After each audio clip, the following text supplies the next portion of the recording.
So for now, our player only has one weapon at his disposal, a torch that shoots fireballs. Our goal in this video is to create, animate, and design more weapons the player could then equip and use to battle the various monsters. So I'll start as usual by sketching out various weapon designs. Now how strong these new weapons are is completely up to you. You can dream up weapons that are stronger than the initial starting weapon in all areas. So damage, the time between each attack, the speed of the projectiles, as well as how long the projectile stays in game before destroying itself. Or, and perhaps more interestingly, you can have each weapon be stronger in some areas, but weaker in others. For example, create a large, thick-looking weapon that will spawn projectiles that deal loads of damage, but on the flip side, this weapon can't shoot projectiles very fast. Also make a weapon that's very quick in shooting projectiles, but those projectiles don't deal much damage or move very slowly. Giving each weapon a certain strength and weakness will really make for some interesting gameplay, as the player tries to adapt his playstyle using the various weapons. So as you can see, I've come up with loads of weapon designs. To help yourself, again, I urge you to take a look at reference images on internet. Take a look at weapons from other games, or real-life weapons like guns, medieval bows, wooden staffs, cannons. Also keep in mind that this weapon will be rotating to face the mouse cursor, so try making it look decent from any angle. Keeping in mind what the weapon will be doing from a gameplay perspective will also help you out designing its visuals. So if the weapon is supposed to deal loads of damage, you'll try making it look bulky, vicious, full of spikes and perhaps smears of blood. If it's a speedy weapon, you might want to make it thin, graceful yet deadly. Again, you can very well just use basic colored boxes to prototype your weapons. Just focus on the gameplay, and once you're happy with how it all plays out, only then create the visuals and animations. So I've made these 3 new weapons. This one will deal loads of damage but will be slow to shoot from. This one here will shoot fast but have projectiles that deal little damage, and this one here will deal a nice amount of damage, have a good fire rate and range, but the projectiles it spawns will be very slow.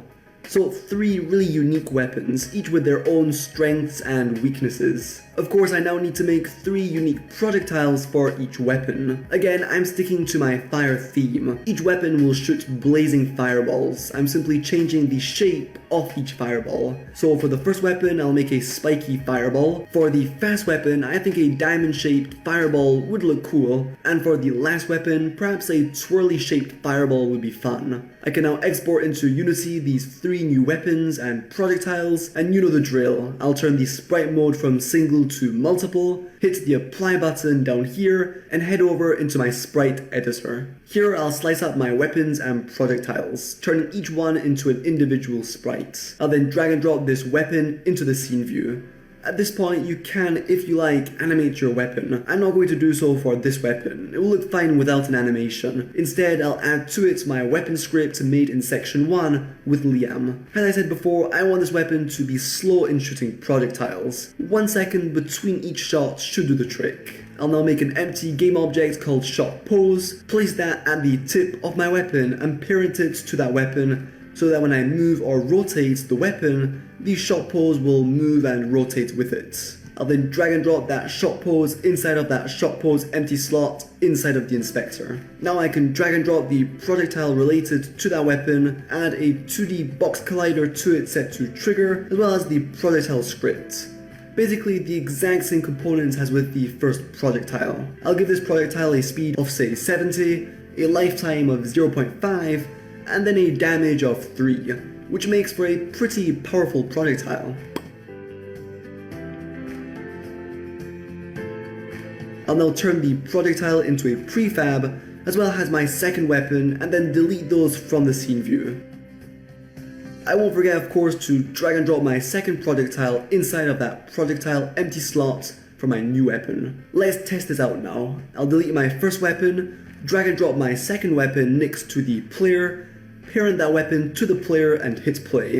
And you'll see that my player is now wielding an entirely different weapon that shoots these stronger, spiky fireballs. Awesome. So it's now up to you to make as many weapons as you like, just following the steps we took here. Really do a lot of testing. If the values you typed out for the projectile speed or damage don't feel right, then don't hesitate changing them. So playtest, kill enemies using your different weapons, balance things out, and then jump inside of the next video where you'll learn how to get enemies dropping these weapons when killed, and how to get your player picking these weapons up and equipping them. Of course, having enemies dropping weapons might not be what you want in your game. Perhaps you would rather the player found them in a treasure chest or acquired a new weapon once he's killed a certain amount of enemies. That's all up to you. Learn from these tutorials, but don't feel the need to always do exactly as we do. Take risks, try things on your own, and you'll progress a lot faster. The key here is to try and apply what you learn from these videos to your own project. So best of luck, and as usual, have fun.